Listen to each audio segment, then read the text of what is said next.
Karibu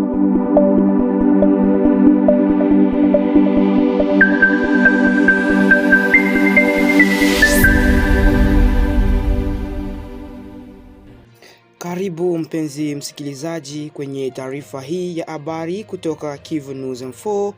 Mimi ni msomaji wako Pepele Leta.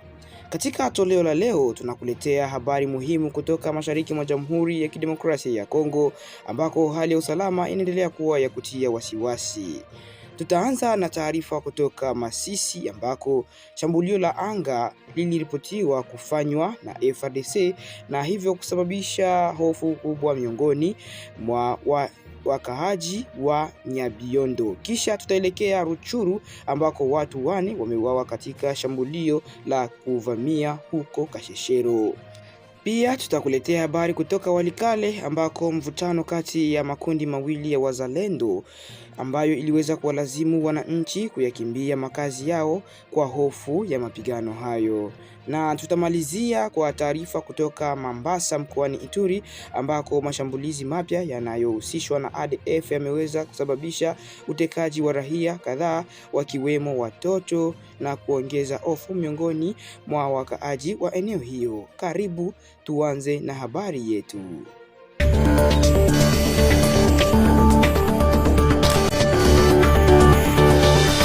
Hali ya wasiwasi ilitawala Jumanne, ambayo ilikuwa ni jana tarehe 28 Julai mwaka huu 2026 katika mji wa Nyabiondo ulioko katika sekta ya Oso-Banyungu wilayani Masisi mkoani Kivu Kaskazini, baada ya shambulio la angani lililodaiwa kufanywa na jeshi la Jamhuri ya Kidemokrasia ya Kongo, kwa ufupi wake FARDC.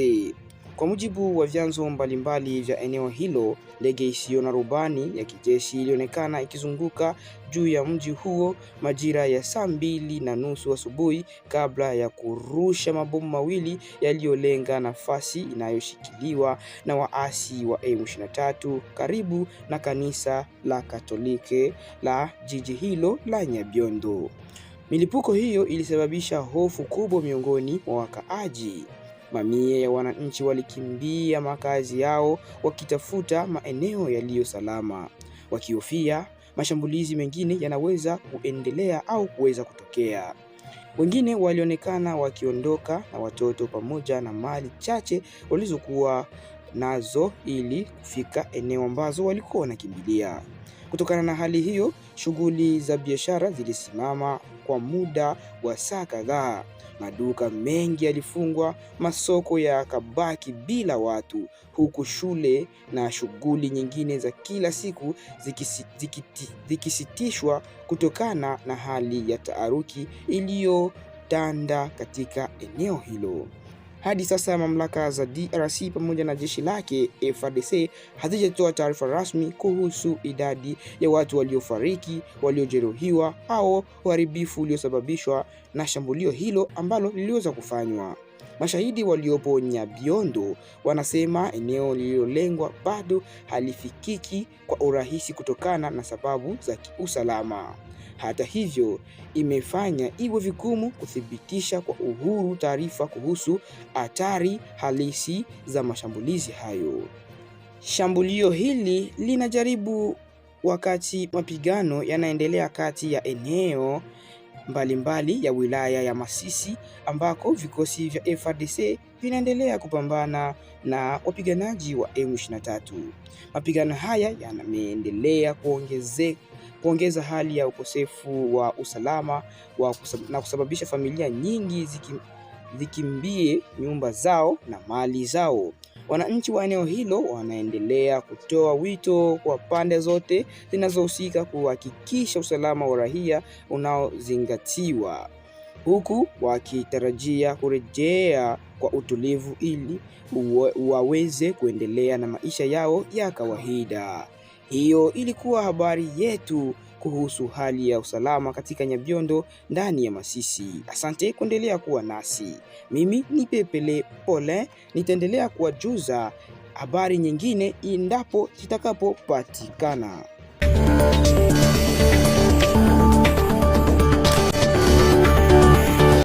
Watu 4 wameuawa katika shambulio la kuvamia lililotokea asubuhi ya jana Jumanne tarehe 28 Julai mwaka huu 2026 katika eneo la Kasheshero ndani ya groupement ya Bwito wilayani Rutshuru ndani ya mkoa wa Kivu Kaskazini. Kwa mujibu wa taarifa kutoka kwa vyanzo vya eneo hilo, shambulio hilo lilitokea majira ya saa 2:30 asubuhi.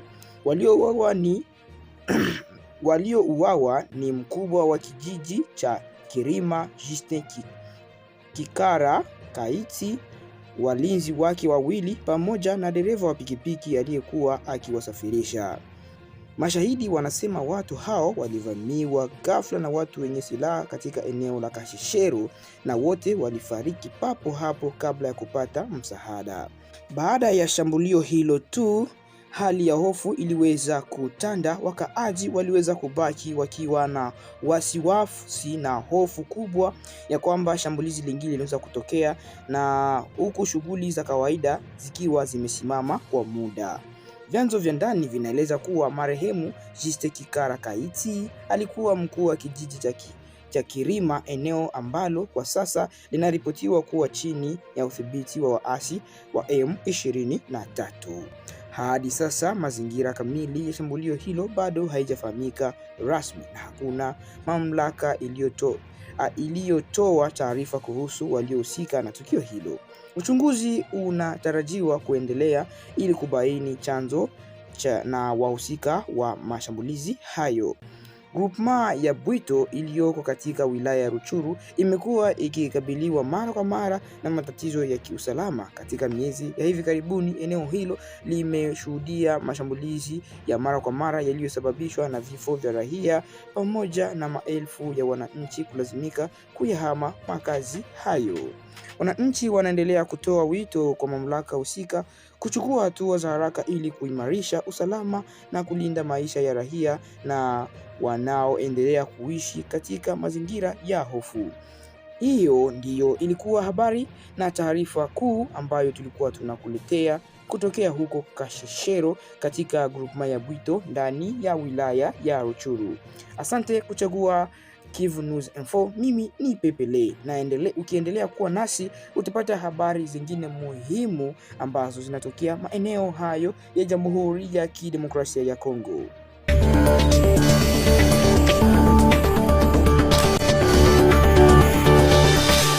Hali ya wasiwasi imeendelea kuongezeka katika eneo la Luanda ndani ya wilaya ya Walikale katika mkoa wa Kivu Kaskazini.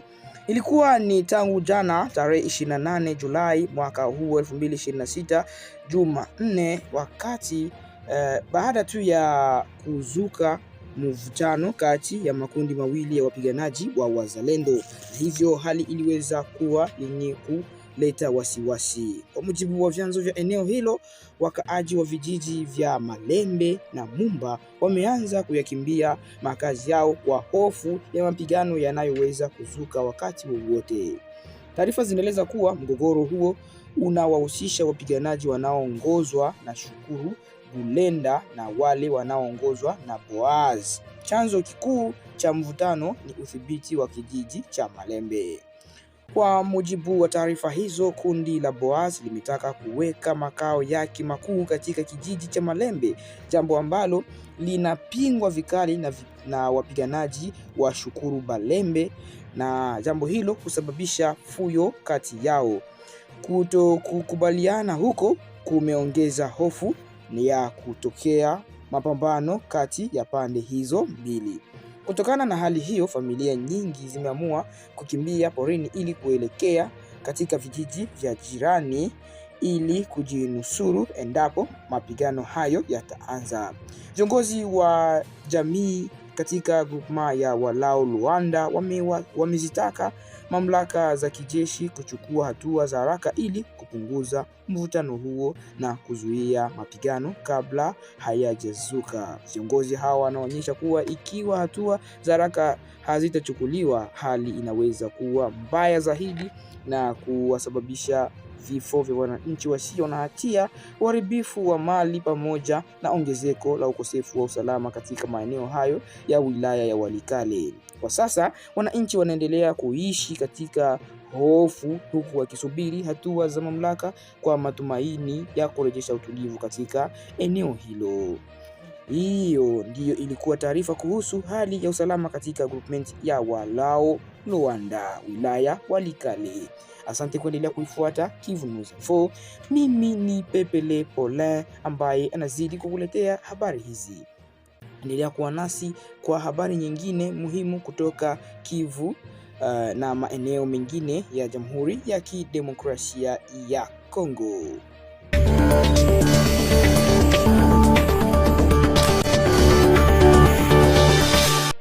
Hali ya usalama inaendelea kuzorota katika wilaya ya Mambasa mkoani Ituri baada ya mashambulizi mapya yanayodaiwa kufanywa na wapiganaji wa ADF. Kwa mujibu wa taarifa kutoka vyanzo vya ndani, baada ya shambulio la Jumatatu tarehe 27 Julai katika eneo la Makumo, wapiganaji hao wameendelea kuelekea upande wa mashariki wakifanya mashambulizi mapya katika groupement ya Bangole ndani ya sheferi ya Babila Babombi. Shirika la ndani la APDF linajihusisha na ulinzi wa watoto na wanawake liliripoti kuwa siku ya Jumanne tarehe 28 Julai raia 6 wakiwemo watoto wawili walitekwa nyara katika kijiji cha Nakoa kwenye barabara ya Makumo kuelekea Mantumbi. Mashambulizi hayo yamefuata tukio la siku moja kabla katika eneo la Makumo ambapo mtu mmoja aliuawa, mwingine akajeruhiwa, huku raia kadhaa wakichukuliwa mateka. Miongoni mwa waliotekwa pia walikuwemo watoto wawili. Kwa mujibu wa APDF, wapiganaji wa ADF wameendelea kueneza hofu na kupanua eneo yao ya mashambulizi kuelekea mashariki mwa eneo hilo. Shirika hilo linaeleza kuwa baada ya mashambulizi ya Makumo, washambuliaji walielekea Matumbi ambapo katika kijiji cha Kalongo waliwateka raia watatu akiwemo baba mmoja pamoja na watoto wake wawili. Siku ya Jumanne watu wengine 6 wakiwemo watoto wawili walitekwa tena katika kijiji cha Nakoa, jambo lililoonyesha kuwa hali ya usalama inaendelea kuwa mbaya katika maeneo hayo. Matukio haya yanazidisha hofu miongoni mwa wakaaji, hasa wakulima wanaotumia kila siku barabara za maeneo ya misitu kwa shughuli zao za kilimo. Kutokana na hali hiyo, APDF inawataka wakaaji wa Mabuo, Kalalangwe, Maleki, Beu, Masangwa, Mamov, Nzakia, Nyama pamoja na vijiji jirani kuongeza umakini wao kwa kuwa wapiganaji hao wameripotiwa kuelekea katika eneo hizo na kusonga mbele katika maeneo ambazo watu wengi wanazoea kupita ili kwenda shambani. Shirika hilo pia limezitaka mamlaka za kijeshi na kiraia kuchukua hatua za haraka ili kuimarisha usalama, kuwafuatilia washambuliaji hao na kuhakikisha mateka wote wanaachiwa huru wakiwa salama. Kwa miezi kadhaa sasa, sheferi ya Babila Babombi imeendelea kushuhudia mashambulizi ya mara kwa mara yanayohusishwa na ADF, ambalo mashambulio hayo yamesababisha vifo vya raia, utekaji wa watu wengi pamoja na maelfu ya wananchi kuyahama makazi yao wakikimbia vita. Hiyo ilikuwa ni taarifa ambayo tulikuwa tukikuandalia kwa siku ya leo kutokea huko ndani ya wilaya ya Mombasa mkoani Ituri. Asante kuwa pamoja na Pepele News, na hivyo umeweza kujipatia habari nyingi. Hivyo tunakuomba endelea kuwa nasi.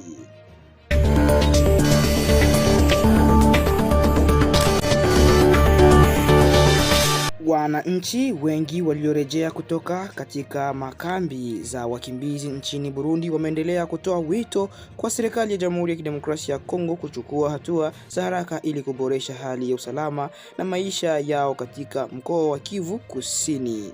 Katika maandamano ya amani yaliyofanyika, wananchi hao waliwasilisha waraka wenye mapendekezo kadhaa kwa viongozi wa mkoa. Miongoni mwa mambo yaliyodai ni kuimarisha kwa uwezo wa jeshi la polisi la taifa ya Kongo na kuongeza doria za pamoja za vikosi vya usalama na kuondolewa kwa vizuizi vya kulipisha fedha vilivyokuwa katika mabonde ya Ruzizi na wilaya Fizi, pamoja na kuwashirikisha wazalendo wa kweli katika mazungumzo ya kitaifa. Walisema kuwa endapo madai yao hayatapatiwa ufumbuzi wa kuridhisha, wataendelea kutumia njia za amani zinazotambuliwa na katiba ya nchi ili kutetea haki na maslahi yao. Aliyepokea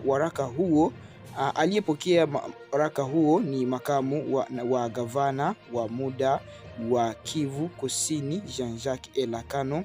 Alieleza pole kwa familia zote zilizorejea kutoka kambi za wakimbizi nchini Burundi. Aliahidi kuwa waraka huo utawasilishwa kwa mamlaka zinazohusika ili mapendekezo na malalamiko yaliyotolewa yafanyiwe kazi. Wakati huo huo, gavana huyo Elakano alikiri kuwa mashirika ya kibinadamu yanakabiliwa na changamoto mbalimbali katika kuwasaidia wananchi walioathiriwa.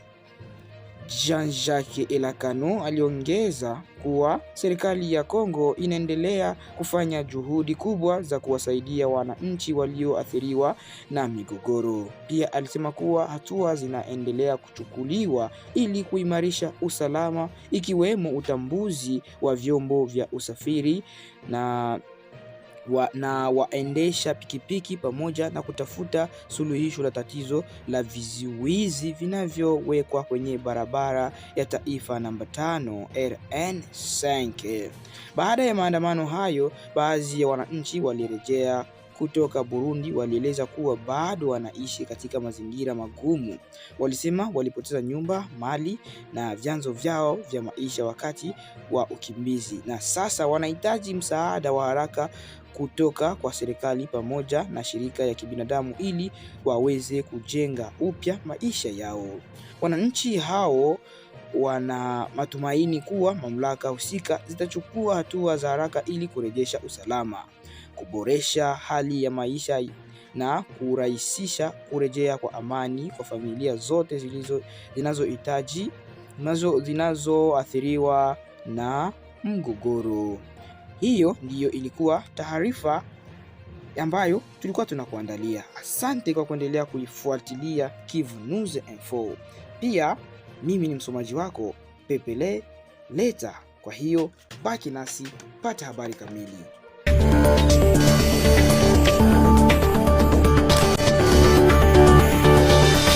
Hizo zote ndizo zilikuwa habari kutoka Kivu News Info. Tunakushukuru kwa kuendelea kuwa nasi na kufuatilia taarifa zetu.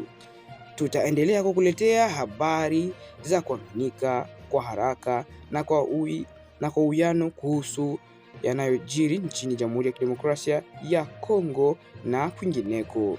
Kwa niaba ya timu nzima ya Kivu News Info, mimi Leta Pepele nasema asante sana kwa kutusikiliza.